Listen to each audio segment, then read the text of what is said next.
Hi everyone, welcome to the Cheryl Witha show. Today we have Maverick with us and we are going into episode 8, My Kind of People. So Maverick is a very interesting person. He merges psychology with marketing. He's known to be an ex-monk. There's a lot of interesting things about Maverick that we're going to find out today. So stay tuned. I'm going to bring Maverick right on stage so that he can talk instead of me. So, welcome, Maverick. How are you? Hey, hello, hello, hello. How are you All doing good? today? Yeah, great. Uh, well, Wednesday is always a wisdom day, right? So it's also the middle of the week. So it's like the day before Friday is coming up in 2 days' time. So it's like it's a sandwich day. So Wednesday, I always find that it's usually the most emotional day as well. As either you have deep or it's usually the most stressful. It's like, shit, I only have 2 more days left to get whatever I need to get done this week. Yep. But So, other than that, I it's think we like, are still alive and good. yeah, So that's always a yeah. good thing. Yeah. So, how are things on the business front now? Things are opening up, the economy is opening up, a lot of things are happening right now. What's your thoughts on that? Uh, okay. On our side, I'll be honest, we haven't really been affected much. We have been positively impacted in the last 2 years, mainly because I guess we have been talking about digitalization for so many years, and people are like, "Aya, never mind lah, we wait lah." I guess COVID was the thing that a lot of people were waiting for. Then we suddenly got busy in the last 2 years was because we realized a lot of business owners realized that, man, a lot of stuff of their processes, especially when it comes to sales and marketing, are not properly digitalized. So I think that's what have been keeping us busy. I mean, we are very grateful for it, which is good for the last 2 years. Now, if you ask me, so just now we were just talking about one of my insurance clients, Great Eastern. So oddly, all my insurance clients this year, the engagements are still virtual. So they are not going back to physical yet. Uh, Interesting. yeah, so I'm not. Maybe it will switch over, but all my sessions booked this year are on Zoom. So if you ask me, I actually kind of enjoy it. I'll be honest, I actually haven't been a trainer for a very long time. So I think I only started like in 2018 before, and then after that, I only have very loose. I'm kind of born during the pandemic, so I'm born to do webinars more than physical sessions. So I'm actually adjusting. I do have a couple of clients who request physical sessions, Yeah. but I do realize that doing consulting work, we are quite okay doing both. But doing training engagements, right? I realize hybrid is the hardest Yeah. because you have live audiences, which you tend to pay attention to. If let's say there's no screen, if let's say my team don't give me a big screen for me to look at those people in the Zoom, I Yeah. realize that I can go on for like half a day without acknowledging even them at all. So Acknowledging I the think, exist. Yeah. yeah, which I think is really bad. So I have to consciously say, hey, there are people in the Zoom. So yeah, so I think that's the part that I'm still kind of like adjusting with. And I think I only did like 4 sessions so far. So I think it's still too early to adjust. Lah. But other than that, it's all good. Yeah. I think similar things are happening in education. A lot of university and colleges are going hybrid. I mean, what an interesting name. Is there a story behind your name? Yes, there is. So when I was growing up, I used to play a lot of video games. So flight simulators are one of my favorites. I guess because when you don't have perfect vision and you know you cannot be a pilot, okay lah, then I just play games that involves me flying a jet. So and of course, back then Tom Cruise in Top Gun, his call sign is Maverick, and so I always use that as a name. So when during my college days when I started working part time, I kind of don't want to use my real name because I have jerks of friends who I thought would actually call the Maxis hotline and ask me to like top up their phone and stuff like that, right? So I actually use my so I was like juggling. You know what? I never gone with a Christian name before, so I decided, okay, let's just call Maverick, and that kind of stuck. So people at Maxis start calling me that, and I always remember as a Buddhist monk. So I do have Sanskrit name as well. It's Vimala Siri or Palini's name. So my master used to tell me that whenever you are given a name or when you give yourself a name, if you fall sick like quite after that, it means you're not worthy enough to carry the name. So when I give myself the name Maverick, I kind of was like monitoring it. Nothing happened, so it kind of stuck over time, and it's pretty much my character as well. So I don't take sides in political parties. I am obviously the one that is the odd one. When everyone is running in one direction, I just have this To go strong there. tendency to like maybe just see what it's like, and then if in the other direction, if let's say zombies are coming, then okay lah, then after acknowledging it, so whenever I see like multiple queue lines in the airport or ATM, right, if let's say there's a line where no one is queuing up, which suggests that the machine is broken, but if let's say there's no sign that say there's a machine is broken, I would actually go there at the expense of being a bit slower. So I will take the chance to like who knows, like maybe there's a 50% chance, right? Yeah. So I think that has more or less governed my business as well. So I think in business we always try to manage risk. Whatever we can plan for, we plan. Whatever we couldn't plan, that's called risk, right? I guess that's where the maverickness would come in a bit as well. So I'm pretty excited this year because Tom Cruise is releasing a movie. So I'm going to do a lot of personal branding this year because Maverick is going to be hashtag everywhere else. Just like they're Everywhere. referring to Tom, Yeah. not me. Yeah. So you Yeah. So, spoke so about that's the, yeah, that's the origin of the name. very interesting. So you believe the name really suits you well, right? You said because your master said that when you give yourself a name, if all goes well and it's aligned, then everything flows smoothly. So you feel that's very well suited to you.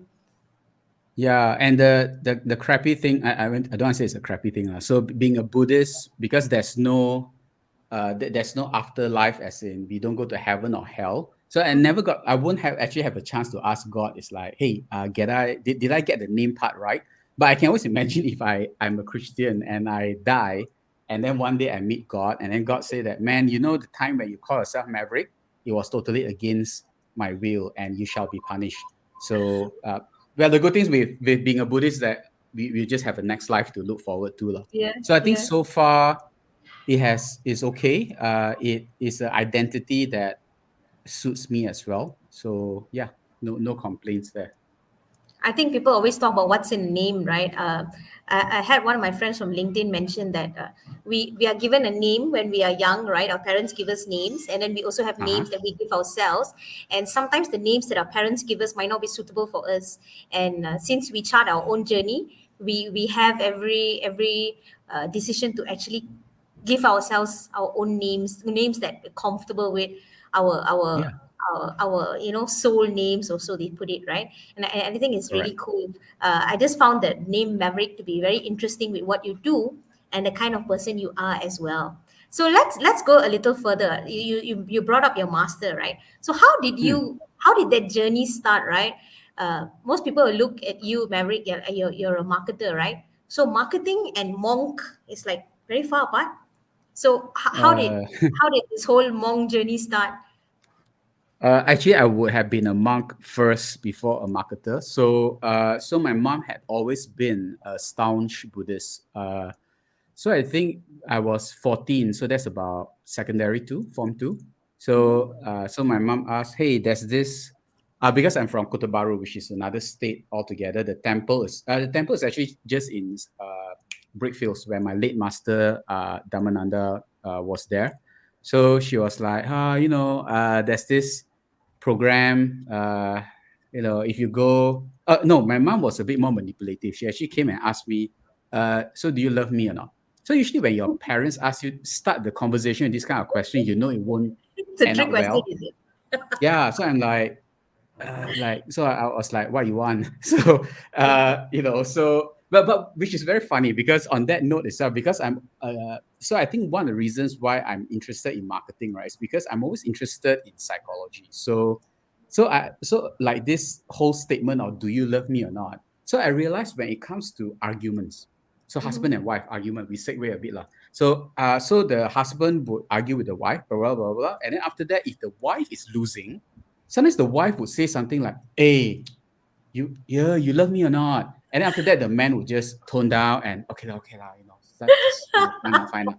So On derail the the whole brink of conversation. on the brink of winning already, and then man just lost the footing there. But here's the interesting part: as much as all those about gender equality and all that talk happening, right? I don't think a man, and I've seen it, a man can't pull that same stunt. So when the wife is winning the argument and the man is like losing already, the man can't pull the card. Hey, darling, Love do you me love or me or not. not? Because if you say something like this, the wife will say, "Of course I love you. That's why I'm giving you a heavy bashing right now. Shut up," and blah blah blah. So yeah, so I thought, so it's we always fight about fairness and stuff like this, but I do realize the nuances sometimes. Okay, like it's not that we have a really smooth sailing all the time as men, but we lose certain privileges as well. Anyway, so when my mom asked me that, I'm like, so what you want? So she said, well, there's this program, the temple. If you go there, you make me very happy. So I'm like, okay. But and she said, if you don't like it, it's only 2 weeks, and then we're not going to have this conversation anymore. So And as it turns out, how old were you, Maverick? 14, 1-4. Okay, very young. All right. Yeah, 14, which is interesting because this year, I'm not saying I have any form of enlightenment this year, but this year I'm approaching 41. So it's like the inverse of 1-4 Reverse. to 4-1, right? Yeah. Yeah. Yeah. So, and so I went back. I went once, and it was an interesting experience for a teenager because you can't watch TV, you can't listen to music, you can't play games, you can't talk about girls, you can't think about girls. Technically, you can't even talk to another girl, right? So, but the first week was suffering because it's such a heavy shift. But Mm-hmm. I realized the second week was actually a lot easier, and then I actually decided to go back for another 2 more years after that. And but the funny thing was that a lot of the things that they talk about were like adult stuff, and Buddhism in all holiness, I should do some form of branding or marketing because the one of the first few things we were taught is the Four Noble Truths. And the first one is life is suffering. So imagine when you're 14, right? And someone already Someone tell tell you you that, that. yeah, life is suffering. And I'm like, okay. But and even at 14, I haven't suffered that much yet. So I'm like, hey, I don't know what this guy is talking about. So at one point, my master did came to me and so my name would be Mala Siri. In Pali, it actually means so every time when you look at the picture of a Buddha, every time there's like aura coming out. So that aura is called Vimala Siri. So yeah, so my master came to me and said that Vimala Siri, we notice you kind of don't understand what we are talking about over here, but rest assured, a lot of times seeds are planted inside. When the time is right, it will come out, it will ripen. You germinate in. And true Yeah. enough, so when my mom got a relapse of her cancer the second time around, so she got cancer when she was really young, when she was 40, and then it came back again about 50, right? So the first time was really tough already, but she was a lot younger, so it's a lot easier to for her to cope and go through the Correct. chemo. But the second time was really hard because and I just became a dad and I just failed a couple of businesses. So I just started my fourth or fifth business. So at that time when she called me and she said that, hey, cancer is back. So I was like stunned for a while. So I parked at the side of the road.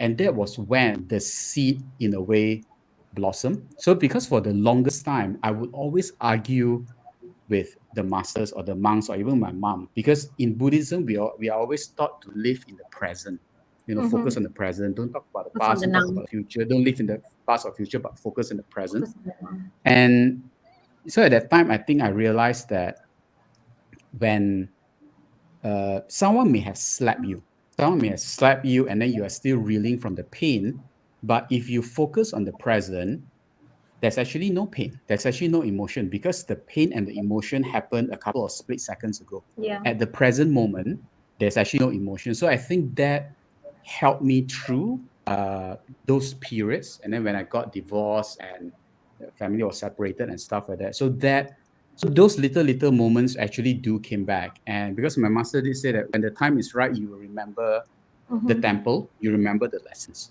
So, and yeah, truth be told, it is. So that's why until today, I will always recommend, like if I know a family is religious, right, regardless of what religion you're from, I say when your kids are young, they will rebel. Just, if let's say there's like a summer camp or a religious program, just send them, even though it doesn't make sense to them. I'm a living testament that a lot of times it comes back later. Yeah, I can't say for everyone who goes through, but I think it's a good investment to make. Yeah. It's like planting a seed, right? And you don't know when it's going to actually Does that answer your bloom question? or grow. Yeah. Yeah, definitely. Definitely. So, talking about those life lessons that Cheryl? you learn. Yeah. Can you hear me? Can you hear me? Maverick? Cheryl, you there? I can't hear you though. You can't hear me. Um, can you Oh guys yeah, hear sorry. me, Yes, I audience? can hear you now. Can? Okay. Yes, I So, can hear you. Sorry. Hannah? Okay, great.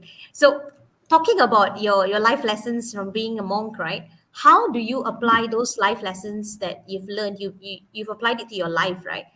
Does any of those Oh, lessons apply to your business right now?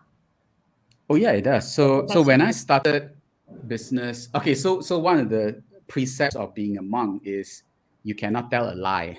So Yeah, that's very so interesting, isn't it? yeah, correct. So false speech, right? So I was struggling for a while because in business there's always margins, for profit. If you buy something for 1 ringgit and you sell at 1 ringgit, first it doesn't make business sense, and second it's Yes. just dumb lah. So sometimes when clients ask for, hey, can give discount or not, and then sometimes we feel like, yeah, but we say cannot because there's a margin that's very tight and stuff. So in the initial days of business, I was struggling with that. And then my mom, so the funniest thing is that my mom had never been a businesswoman or entrepreneur, nothing. She's a school teacher her entire life. Uh, so she was saying that, just tell the truth lah. And I thought it was very naive lah, like that. Business doesn't work like school one. So I decided to still try. So when clients ask me, can you discount? I say, hey, look, this is the cost price. I need to make the margins. This is business Mhm. because if not, I cannot continue to serve you. I mean, if not, Correct. if my business fail, obviously, I cannot serve Yeah. you anymore, right? So Yeah. I'll be very transparent. My markup is only 30%, and because of this, and I will actually be upfront sometimes with the percentage as well. And I realized that sometimes, actually, 9 out of 10 times, the clients who ask and I answer this way, they're like, hey, sorry, lah, it's not I ask one. My boss Boss. always ask us to ask for discount. Actually, you don't give us never mind. And if not, my boss ask me to ask for discount. At least I don't tell lie, right? Yeah. So I'm like, okay. So it's just interesting how the lies cascade, right? But yeah. And also in the work, but until today, I I have not gotten any clients who, okay, in Buddhism we believe there's like right livelihood and wrong livelihood. And again, I'm nothing against those people who are listening, but like if you're into prostitution or alcohol or human trafficking, it's kind of categorized under wrong livelihood lah. So Yeah.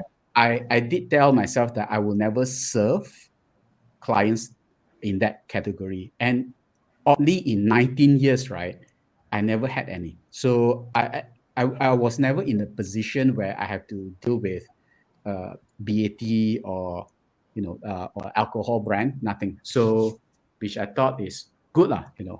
So because I won't be in the because it will be very conflicting. How would I explain to my business partners that I don't want to take this, right? So it's better if they had not even asked at all, and I don't actively approach them. So of course, I know a lot of people will say that people drink alcohol, people smoke, got demand means got the supply, got demand lah. But I I think there are enough marketers to help them in those Mhm. areas, in those industries. Yeah, so those will have been conflicting times for me. But luckily, I'm blessed enough to have avoided, even for my public programs, I never have one that is from those industries before. Yeah, That's very interesting, right? Because the world we live in today, when it comes to ethical lines or boundaries, right, is constantly being oh yeah, crossed, and people are always saying that it's business. You got to do what you got to do. Ethical lines don't matter. And to find someone who still places emphasis on this, it's very rare, I would say, very rare. Not It many, is, especially in the field that you're in, right? Marketing, yeah, talking about marketing, right? yeah, getting people to spend, right? I'll be honest. So the TED talk that I did last year, right? So I did bring up this ethics issue. It's interesting that you talk about that, Cheryl, because like we marketers, even copywriters. So copywriters, we can make the most boring thing interesting, right? And then people Interesting, want to buy correct. more. We get them addicted. Marketers could be the reason why political campaigns happen as well in a certain way. Mhm. Like I think how Trump or what marketers do have some play in it, lah. And because we are magicians. I'm not saying that in a good way. I'm actually saying that in a bad way because if let's say a product from the front it doesn't look so nice, it's not so appealing. We will say, you tweak it to the side a bit. It looks better from the side. Hey, that's in a way already manipulating perception to a certain degree, right? And we are Yeah, telling people that hey, just don't buy black color shirt. Collect the whole set. The whole rainbow got 7 colors, right? So not here. so one thing I'm quite conscious of. I mean, I don't force, but I do know we are actually polluting the world quite a fair bit with our with fashion. So I think we Fast talked fashion, about right? that as Yeah. well. Yeah, like how many percent of I think out of 10 clothing, we only wear about two. The other eight we only wear once or twice and we chuck it aside, we donate. Like if you look at certain places like Haiti, their clothes are actually used for landfill. Mm-hmm.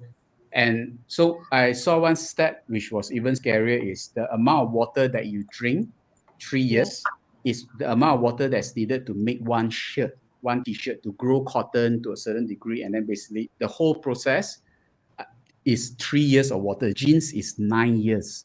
So if you think about it, yeah, you don't need that extra pair of jeans, lah. So then as a marketer, we are conflicted, right? Because we have e-commerce clients who say that, yo, we must get Correct. our clients to buy more, buy Yeah. extra Yeah. cap, buy extra shirt. Uh, yeah, so I do question that. As maybe I'm at 40, I'm becoming more philosophical, but I do question like marketers, we have the power, right? So and worse is because not only do I do marketing stuff for my clients, I also teach marketing as well, which means that they may take this skill and I don't know, and the world will become heavily into consumerism. I think we are not marketers are not ethic. There's no body to Yeah, there's govern. association, correct. Yeah, but end of the day, our job is to get products off the shelf. Our job is to get people to subscribe to things that they don't use. And yeah, I do question what I do regularly actually as a marketer. So maybe that's why I'm not as successful as other marketers because I think these are the things that would have helped me back. Okay, Yeah. okay. Let's just say hi. We have Alex in the house. Alex says hi, five, my Hey, Buddhist Alex. brother. We share the same principles on not serving the sin industries. I think we probably have a lot of like-minded people who believe the same thing. Durai has joined us as well. James is here as well. James Foo. Nice to see. Nice to see very interesting people joining us today. One more thing, right? I want to, for those audiences, if you have any questions, please feel free to drop them in the comment section. So, Maverick, one thing that I didn't expect the conversation to go this way, but since we're already speaking about it, right? Mm, Being a marketer, you said you train people, right? And you do yeah. marketing for people. Have you ever encountered a client where you find your values and their values kind of not aligned?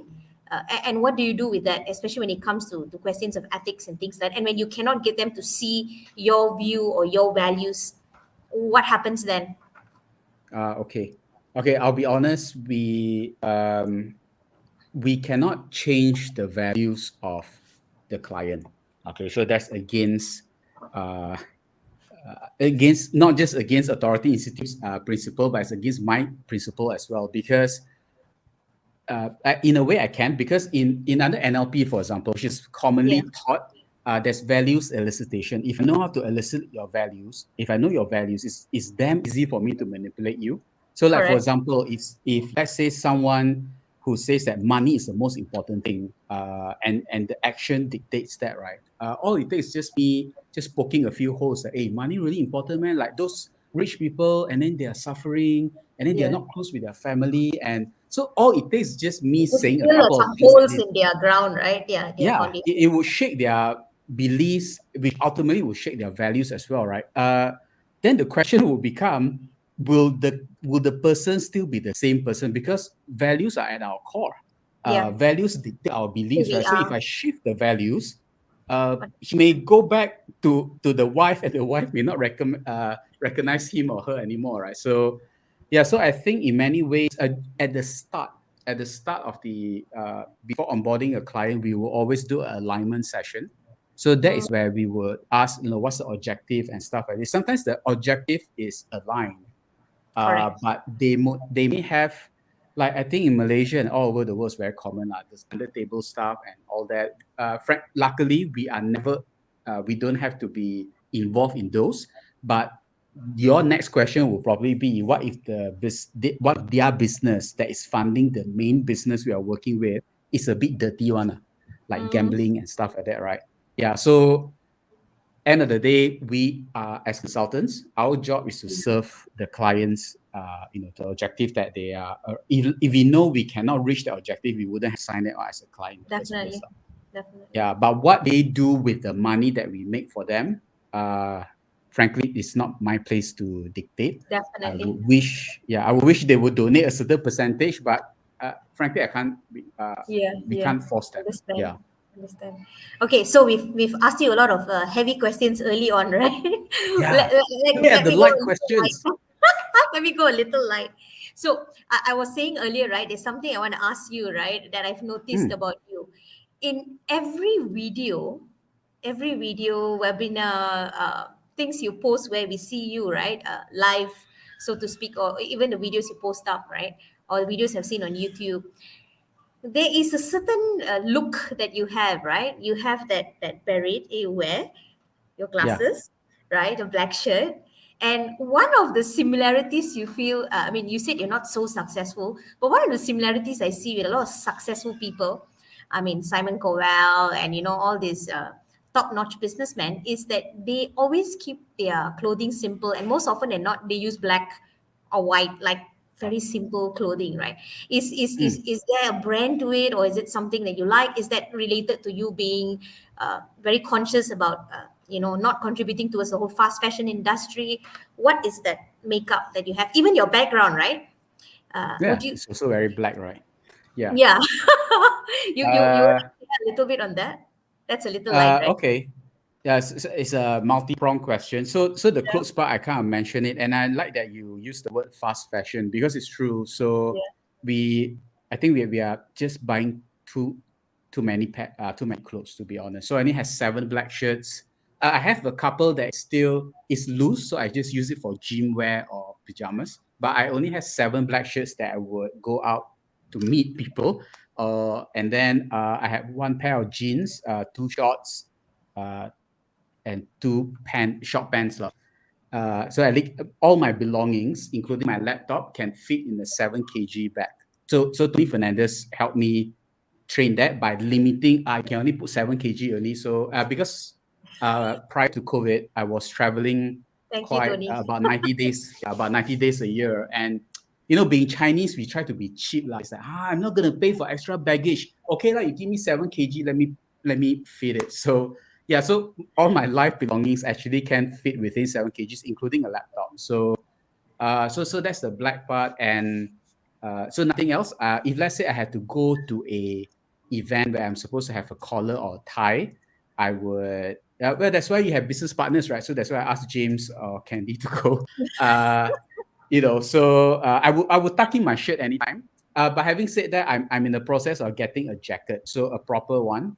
Because the jacket that I had, uh, I've been using it for 2 years, and the previous jacket before that, I've been using it for 4 years. So, and the jacket is only like 200-300 bucks.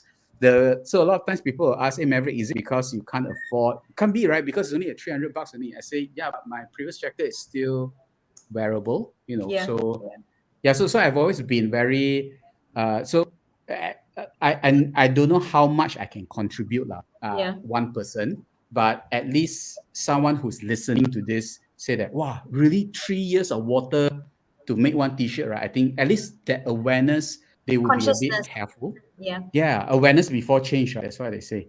Yeah. But the black background, there's a story to it. So, Guy Kawasaki, who had been a great influence on the iPhone and a lot of Apple design stuff, so he did say before that anything that is placed in front of a black background looks expensive. So Yeah. That's right. yeah, so I like okay lah. So so I've stuck with that. I've tried white. Somehow I think because I'm quite fair skinned, Mm-hmm. so it looks very odd. But then the black background makes my head pop up even more. So sometimes on a very bad resolution screen, right, they'll say it's just like a head and then there's no body, which is yeah, like a ghost. Yeah, so black has always been easy to manage, I guess. So and one thing that this also stems from my monkhood days because so my Mm. master was telling me it's nothing about limiting beliefs because we know the Yeah. human potential is crazy. But every day Yes. when we wake up, we do have finite amount of energy to focus on stuff. So Correct. he would say that imagine you got 50 points lah, 50 points to focus on your stuff. But if you every time you make a decision that requires some focus, you will subtract a point. So like, hey, what to eat for breakfast, what to wear, should I put makeup and stuff like that. So if you can eliminate all those unnecessary decisions, should I avoid the jam? Should I take a Grab? If you basically just sell the car, you no choice, so I have to take Grab, have to take Uber already, right? So by putting a lot of things on default, right, and schedule, you will Yeah. realize that you have more mental space to focus on For the things that you important really need. things. Yeah. Yeah. So like for me, my I think the only fashion decision is that, oh, should I wear short pants or wear long pants? Because the top is always the same.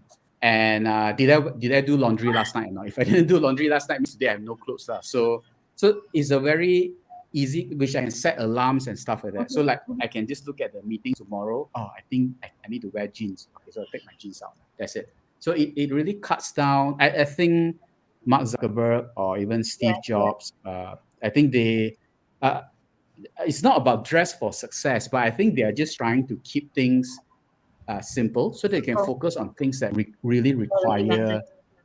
Yeah. But here's the interesting thing though. So one of my students from she's a banker, and when she heard me wearing the same stuff every day, right, she's like, okay. So she decided to try this minimalist lifestyle. So she had 21 clothing items. She cut down everything to 21, which is amazing for a lady actually. So I mean, don't count undergarments lah. So she only had 21, and she's go to office every day. Yeah. Uh, but the interesting thing is that before she go out, right, for 90 days, in the morning she would take a selfie of what she wears, and she keep it for 90 days. Now, Mhm. day 91 was the interesting thing. When she went to her colleagues and asked, hey, did you notice that I was kind of more or less wearing the same stuff every day? I'm just switching my top and bottom and stuff like that. Yeah. Yeah. None of the colleagues actually Really knew notice. until she took out the phone. I see, day one I wear what, day two I wear what. Oh yeah, your scarf you put anime into a belt. No one notices. So the truth is that we feel that we need to wear something different, Different. right? Yeah. Because Yeah. we want people to notice. It's actually ourselves. Most people are too busy to notice us anyway. Yeah. That is interesting, right? Because the next question I wanted to ask you is, right, when we Hmm. talk about psychology, right, and people say dress to impress, and I Yeah. remember growing up, my mom always say, you always like to wear this and that, this and that, and for a girl, it's not common. You're supposed to dress up and have like Hmm. 200, like 200 selections of shoes, and I have like one until my True. shoe dies. Unless it's like become like crocodile, then I'll go and buy one. So I always Correct. get like I always get a lot of heat lah, being a woman and not having that kind of desire to have like many handbags, many this, many that. You should have one of each, right?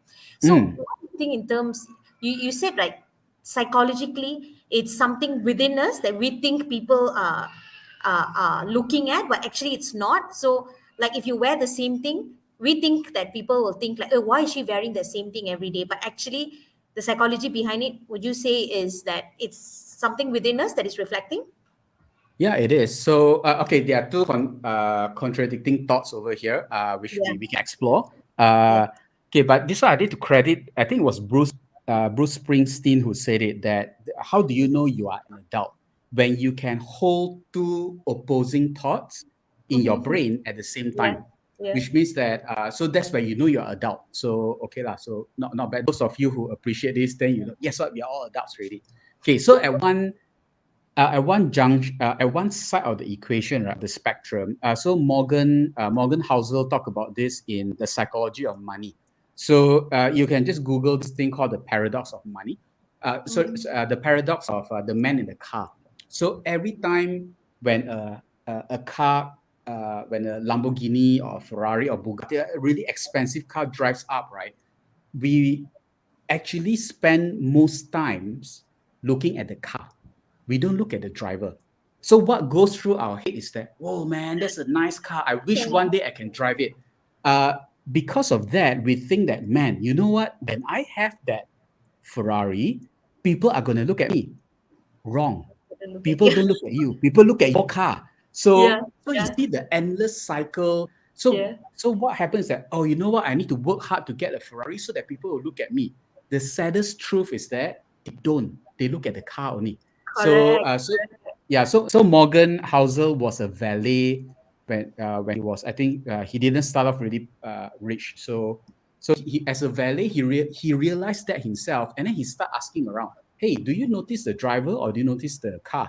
And nine Mm. out of 10 times, people actually notice the Yeah. car, you see. So that's one part of it. Now, on the other end of the spectrum, like why I'm getting a jacket right now, eventually, is because people have certain societal benchmarks that they Mm-hmm. place on you. Mom Correct. was right. Mom would have said, Cheryl, don't judge the book by its cover. But guess what? We will do that Everyone anyway. judges the book by cover. Yeah. Yeah, so it's like, this Maverick guy, supposed to be marketing, and he wears shorts one, and then he can't even have a jacket for meeting. So yeah, so if I go to a proper meeting, I must always know who is there. Then Yeah. that's why I say that whether I wear long pants or stuff like this, right? So, like it or not, the first impression, people would, but I do realize that one is I'm dressing for the sake of the societal pressure Yeah. lah. But I cannot use that to govern my life, because if I use that as a clutch all the time, right, I will never be as good as whatever society asks me to be. So I Yeah. still need to be confident. I still need to be good in Mm-hmm. what I do. And over time, people will realize that, oh, Maverick, I don't even care whether you're wearing a sarong or what. It's basically the the It's you. It's wisdom or yours. the solution that Yeah. you have inside that they are more interested in. So I think a lot of pastors and monks, they get away with it because they can dress simply because Yeah. society expect that. But if a monk comes in with a tuxedo, you'll be like, what kind of monk is that? So Yeah. again, which is frankly whatever the Expectations, right? monk. Yeah. Yeah, I see so many. Sometimes they will judge the pastor. You're supposed to be, not supposed to be dressed Humble, lavishly. modest. Yeah. Yeah. Yeah. But I will ask, according to who? Like, he worked hard to buy a tux. Just let him wear his double-breasted tuxedo lah. So who are we to judge? But sometimes people will. Yeah. So that's why in business, so that's why every 6 months I will change most of my shirts, because constant washing, it will stretch, and then after that sometimes there are whole stuff like this. So it has to be proper lah. But even then, I still don't throw it, so I still wear it for gym clothes and stuff like this. It's because it does leave an impression, and it will also. And last time I didn't bother that much. I'm not blaming my business partners at all, because now I represent the brand Authority Institute. Yes. So if they look at me, Maverick, his shirt got hole and stuff like that. He really called Authority Institute, so it will affect my The business brand. partners. You Yeah. see, but back then when I was solopreneur, frankly, I don't even bother lah. So over time, I think we mature. Maturity is where you do things that even if you're not comfortable, but it's for a greater good You for. do what needs to be done. Yeah, correct. So, which also, here's another thought. So the two contradicting thought is one, right? So Mike Schur, who has done a lot of The Good Place, Parks and Recreation, a lot of the great hit drama series is actually written and produced by this guy, Mike Schur.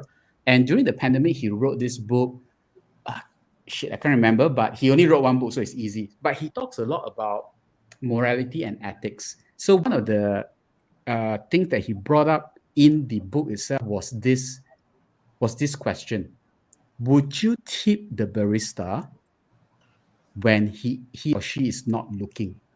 So would you tip? Would you do a good deed when the person receiving it is not Doesn't know looking? it's you. Yeah. 9 out of 10 say no. Mm. Weird, right? So we want to give food to the beggar, But but we want we must everyone to make sure that the say beggar no. is looking. Then only we feel good about it. But logically, it doesn't change the fact that the beggar's going to get the food, Yeah. right? Whether he looks or Correct. not, right? But Yeah. that's what it is. So then the next level of thinking comes in. Because Correct. if, let's say, people feel good when they do good stuff, Mhm. we should encourage them to share it on social media, because 9 out of 10 of their friends who saw Maverick donated to the beggar would, wow, man, it makes him look really good. You know what? I'm going to do as well so that I can share it on social media. Now, it was against my nature. A couple of years Mm. ago, so when you do stuff, you quiet lah. So I will always donate under my mom's name. I will never donate under my name. I usually don't share it as well, actually. But I do realize that if by sharing I can motivate 9 other people to To do do the it good as deed. well. Yeah. Yeah, end of the day, people get fed, often get opportunities. Am I flexible enough to remove my ego? I realized that I was actually egoistic about the belief that, oh, when you do stuff, don't humble brag lah, just quiet lah, God knows or someone knows lah, huh? Just you don't have to brag it. But because if I know how human think psychologically, and Yes.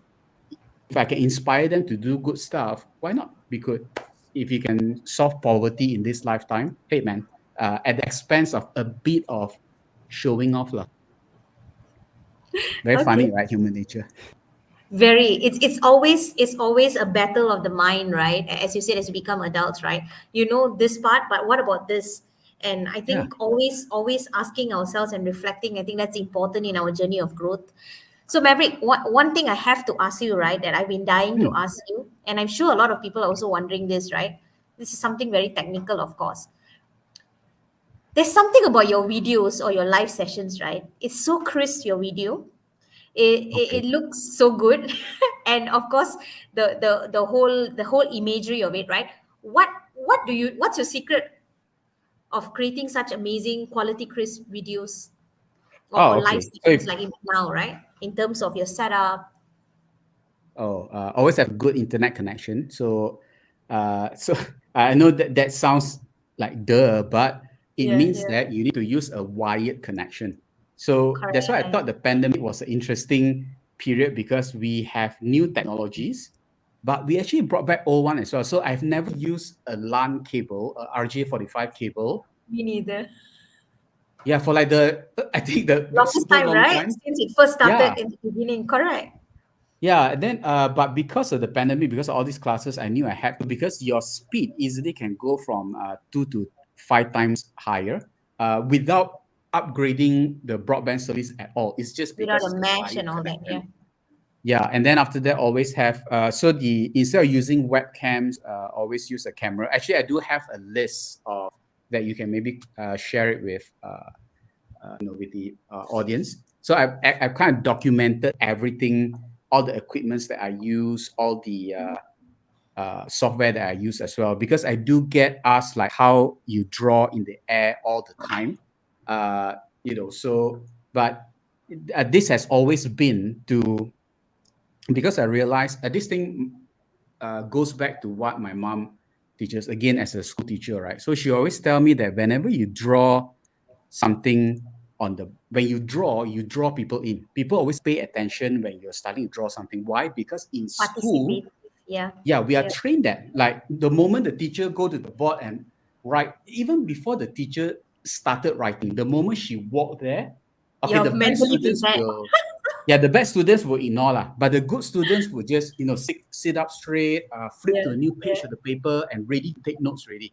So I realized that if that is already ingrained in us since Mm-hmm. day one, how can we as marketers or salespeople or even trainers, right, or coaches, use that to our favor. Okay, Yeah. I'm not using this to manipulate them. I'm using this to capture the attention, because attention Correct. is the new currency, right? Yeah. So a Definitely. lot of times people ask, how do you draw stuff? Frankly, if you were to meet me face to face, I would draw you something on a piece of paper anyway. But of course, when we do it online, we can't.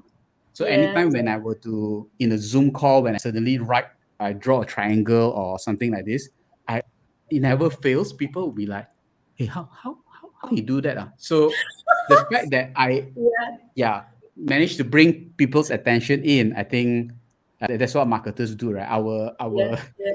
Our Yeah. sole purpose is to get people to stop whatever heck they are doing to look at To look whatever at we want you. them to Yeah. look Pay at. attention. Yeah. So I Definitely, can this give is. you the list. Yeah. Yeah, Please that would do. be useful. It's very interesting because like from the first time I watched you, right? I can't remember where exactly I watched you the first time, Hmm. but when I saw your video, right? I think it's one of the conferences. When I saw you presenting, I was like, because I'm a teacher, right? And when we've gone online, I've had to use a lot of external applications to do the same thing. And I was like, how does he do that? How does he draw on the screen, right? And I Right. was just wondering, guys, if you check out the link, right, I've just posted it in the comment section, and I'll also later share the link in the Or YouTube as well. message Cheryl, like start a conversation with her, talk to her for 10 minutes. Oh, by the way, can you give me that link that Maverick gave? So, yeah. Yeah, yeah, definitely. So I mean, those are very important because I think what you do in terms of your delivery makes you very, very unique. And today when I told some people that I'm having you on the show, and they were like, oh yeah, Maverick, he's the guy that draws stuff on the screen. Like, I mean, people Yeah. I immediately. don't know whether there's a good there's a good association. Is that yeah, I do more than draw. So Yeah, and yeah. if they I mean, I come didn't to use the word expect, draw. You relay yeah, concepts, right? That stick in people's correct. minds, and I think that's really, really important. Because immediately when I think that works with your entire branding of, I mean, how you dress. Maybe it's a conscious effort in order not to contribute towards fast fashion, but I think it works very well with your branding as well because when I think of Maverick, I close my eyes, I can imagine you already. You know what you look Yeah. like, immediately because that it sticks with me from the first day I saw you. And I think it's also because of your unique way of delivering your concepts, how you get that attention. So I think it really works very, very well. But Let's you know talk what? about. Mhm. Just a quick one before you go there. So a quick one as well. Because I'm trying to stay consistent, I don't like to take Yeah. photos. So I figured that if I wear the same shirt and have roughly the same cap and the same glasses, I will appear timeless even though I'm 70 lah. So for those of you who are into anti-aging, how does Maverick stay the same without growing? That's the illusion out there. So yeah. Sorry, Maverick, your question, I'm Cheryl? gonna I'm Yeah. gonna quote you, Maverick. Moving on, because I'm one of those people who like to use the same thing all the time, and I think I'm gonna quote you in order to do that because I'm not a big fan of using so many different types of clothing or shoes and stuff like that. And I think that's amazing what you've told me today. So I want to talk about something you've done. I don't know whether you're still doing it now. You have this Mm. F up nights that you did, right? Can you share with us why do you start it, and are you still doing it? Oh, okay. So F as in, so for guys, well, what rhymes with duck? It starts with F. So yeah, fill in the blanks. Yep. So F up nights. So it actually started. It's a movement that started in Mexico. So they are in I think 100 and over cities before they came to KL. So prior to that, I was doing some community building work through Kickstart. So we built from like 20 people to 4,000 over members within 3 years. That's how some people knew me as well at that time. That's how I started working with Mind Valley and a couple of things people. Then so when I stopped doing Kickstart, and Kickstart we always get entrepreneurs who are successful to share their secrets, you see. But then over time, I realized that I thought we are told to learn from mistakes, right? Because mistakes are costly. I mean, learning from success is good. And I also realized that uh, mistakes and success, hindsight is not 2020. So, for example, when I started my business 19 years ago, I've been through some difficult times, which is very difficult and stuff like this. I realized that after a couple of years, I actually forget it. So until I know, let's say Cheryl, you just started your business today and you're saying that, oh, Maverick, this one very hard, do sales, I don't know what to say.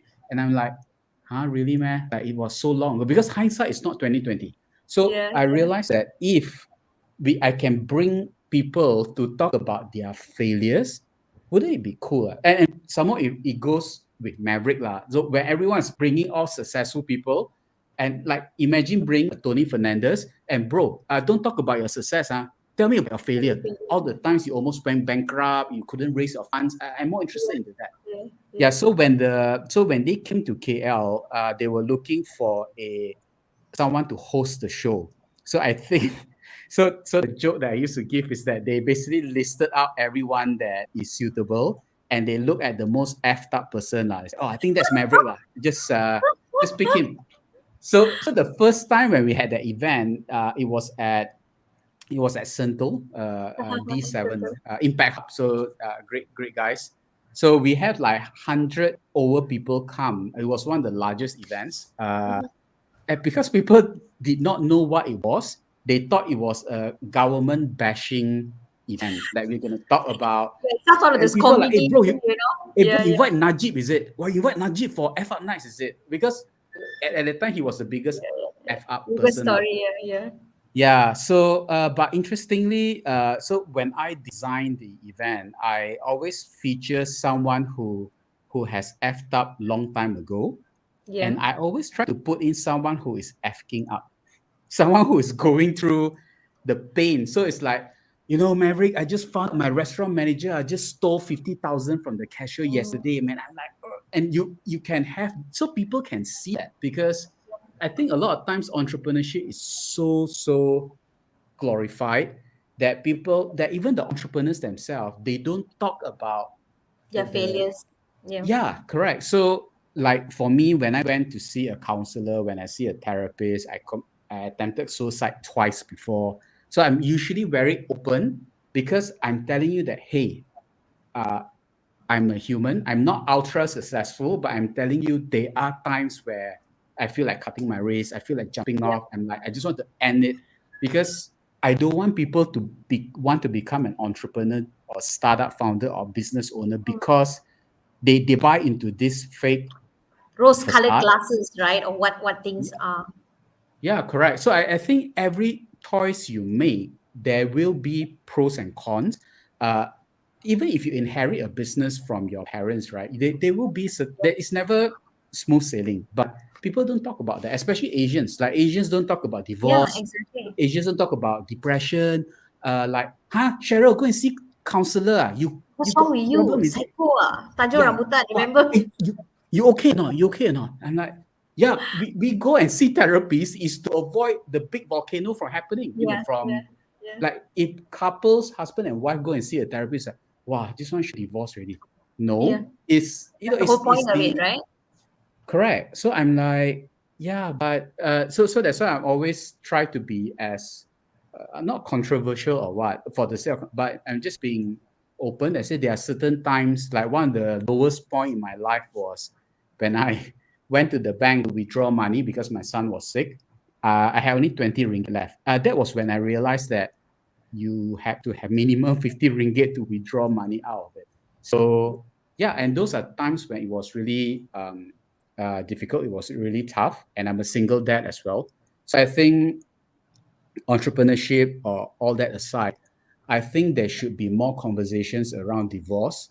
Like I find it very funny for companies to expect, especially a lady. It happens to both, but they Yeah. expect the lady to perform okay as she's going through divorce. Look, and this is like one of the toughest time in her life or his life, and you are, oh, you're okay, then just perform as usual. I'm like, no, that it doesn't. It's wrong. Just because she's quiet, it doesn't mean that she's actually okay. I think that's how suicide cases happen, right? So I Yeah. think Agree. in the Asian context, so one of the reasons why I was quite passionate with F Up Nights, I stopped it after a while because I was traveling too often and my speakers always couldn't make it on the days I'm back. But one of the reasons why we wanted to feature that is that to tell people that it's okay to fail and it's not smooth sailing all the time. and to have a better reality of how the world is. Yeah, it's not to pour cold water or anything, but it's just to be real. So my take is that I'm not a person who will look at the glass half empty or half full. I'm the person who realized that eventually someone had to wash the cup. So that's my take. If the cup is laid there for too long, bacteria is gonna go in, you better go and clean it first. So realist lah. So I credit my mom for that. So it's never the cup half empty or half full. It's not pessimist or optimist. Just be a Yeah. realist. Yeah. That's Yeah. yeah. I'm so sad that we are almost at the end of the show, right? We only have about That's five fast, minutes right? left. Very fast, Yeah. yeah. But I have lots of questions for you, but I think I have to make a decision, right, on which question I want to ask you last. And I think this is a very important question to ask you, also because of how you value it, I feel, and also Hmm. because I think this word freedom is so important to me as well. Let's talk Ooh. about freedom, right? How does freedom fit in your life, and or how have you designed your life around the concept of freedom? Okay, so okay, freedom. A lot of people will say that it's the same as autonomy. It's actually not. It's actually quite different. So I always thought that I wanted to be free, but I do realize that after as a copywriter, as a content marketer, I do put emphasis on words. Right, I realize that freedom has a cost, and if you're okay with the cost, it's actually more autonomy than freedom. So I think two things that people always want is that they want independence. So sometimes when people say, "Yeah, I want to be free," but if you ask a couple of more questions, right, actually they want independence, as in like no matter how bad the situation is, they want to be in control of certain things. Yeah, yeah, Independence. And autonomy means that they are okay to do whatever they need to do, provided that there's a certain boundary to like I can't say I want to be free means I can just run naked around the street and don't do anything. There are still things that I need to be mindful of, right? So I realize when it comes to a lot of life choices that we make, if we know what we want out of life, we can design our life like the business that we start or the livelihood that we do around the things that enables us to do certain things. So when I first became a single dad, for example, I was thinking, man, how I had to pick up the kid, I pick up my son, I had to send him in the morning, he has to stay with me. So I realized that I can shape my business in a way where it serves me. So I can tell my clients that, hey, I can't do 4:30 meetings. Someone like in Mila, I cannot. I have to pick up my kid and stuff. I'm so sorry, and I wish I can use Grab, but he's only like 5 years old, so I had to be back. So I think there are certain opportunities that I miss, and so the day where I realized that, oh, I don't have to be confined to this 9 to 16 because of my son. I'm not blaming him anyway, but because I want to be responsible, right? yeah. Then I realized that why not I take it to the next level. So I was very inspired by Tim Ferriss, which the 4-hour work week. So the whole idea that you design the life that you want. So at one point of my life, I was doing a 90-90. I only work 90 days, 90 minutes a day, 9 to 10:30. After 10:30, you want to work, I work. Like, if not, then I'll do something else. And every year I must travel at least 90 days. And because of Malaysian visa, we are always limited by 30 days. So I have to break up my travels. And then I realized that, actually if you intentionally want something, it's not about law of attraction. I totally believe in law of attraction, but if you intend to design certain things, it is possible. But I never intend to be free lah. So to have freedom, because I know there's always some form of responsibility. So I think autonomy would be the closer word. And it goes back, if you ask me, I think it goes back to, we must know that we are responsible for the outcome, whether good or bad. Whatever We have to, outcome. yeah, we cannot just say that, oh, the government very bad, and then we just accept it. I I, I I think the biggest fear. So sometimes people ask me what's my biggest fear. The biggest fear is where I have I'm not in a position to come up with the second option. That's my Mm. greatest fear, which means that I cannot, for the life of me, come up with a second option. I think that would really push me to the brink of suicide. So a couple of times that I contemplated that. The second time was because of a relationship. So that one was because what went through my mind. So I actually understand now why people would want to take their own life, because whatever pain that they envision It's that like the way they out. yeah, so it's a way out. So I've been through that. So if I cut my wrist, my son is not around, and but I think so. Interestingly, even at that moment, right, I'm still thinking, will someone take care of my son? I think God, like, you stay with the grandma and stuff like that. So, but I didn't end up. It was on the wrist, but I never do anything about it. But I started questioning myself, why that? Then only I realized that because you just want to escape from the pain. So then Mm. the option part come in. So the option part, okay, so is there another way to deal with the pain? Okay, I can watch some funny YouTube videos, I guess. So once you start seeing that it's not the only outcome, it's not the only option, right?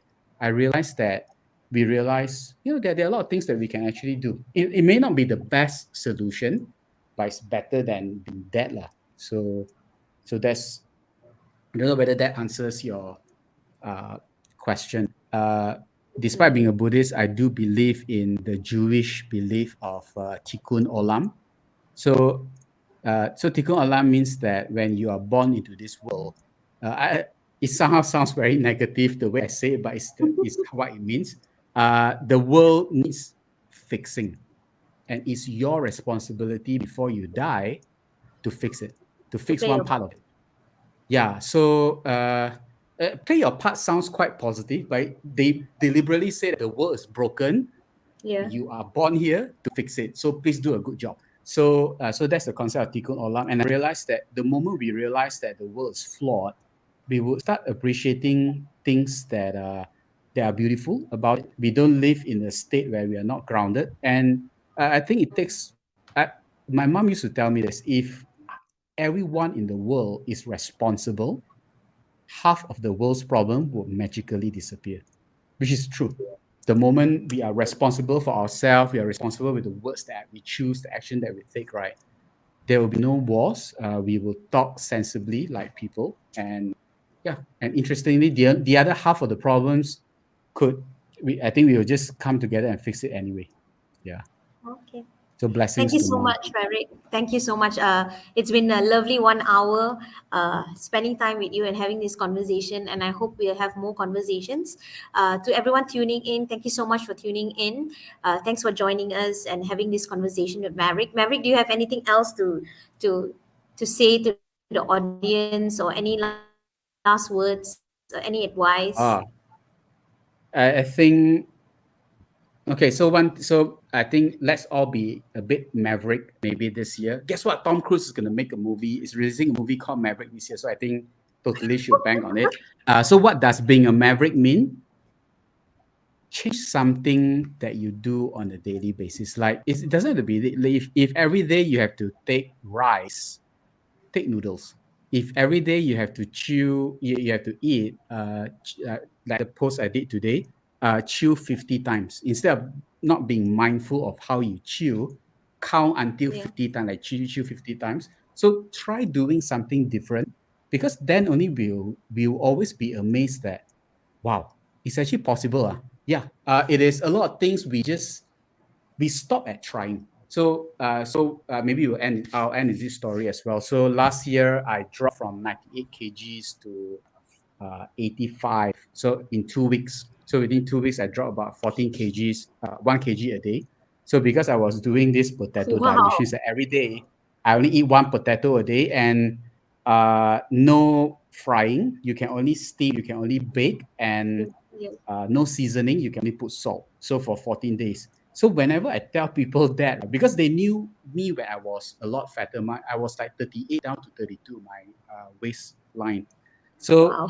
so they asked me, hey, what do you do? So I said, yeah, it's like this. Let me write for you every day. You just do this. And they're like, huh? Eat one potato a day, siao ah. I said, no, you can eat up to five. Wait, that one still, it doesn't change for them. It doesn't change anything. But the fact Yeah. that they have already given up, I think the Yeah. fact that they Before they already even given attempted up it. Yeah, because biologically, the body can survive on mono diet up to 49 days. After 49 days, some weird shit will happen now. Uh, but the mind, like yogis, like in India, the Yeah. Brahmins, they will meditate for like months, just drinking like water, and they survive. Uh, because the mind is strong enough to do it. And I think a lot of people just give up without trying. So I think for those of you who are listening in, just be a bit maverick, do a bit different. Whatever dreams that you think that you defeated in your mind, just take one small step, because I think you'll be truly surprised at what you yourself can achieve. I'll be honest. And That's don't wear so and don't change clothes so often. Okay, so please, no fast just fashion, guys. No fast fashion. yeah, and no one's gonna notice you except yourself, lah. Okay, so just and just make sure you. I think showering is more important than changing clothes. Yeah, don't be stinky. Definitely. So good night, everyone. Thanks for tuning in. We'll see you in 2 weeks' time on the 20th. I think 20th. Yeah, with Vimala. All right. Take care, guys. Bye bye. Okay, bye.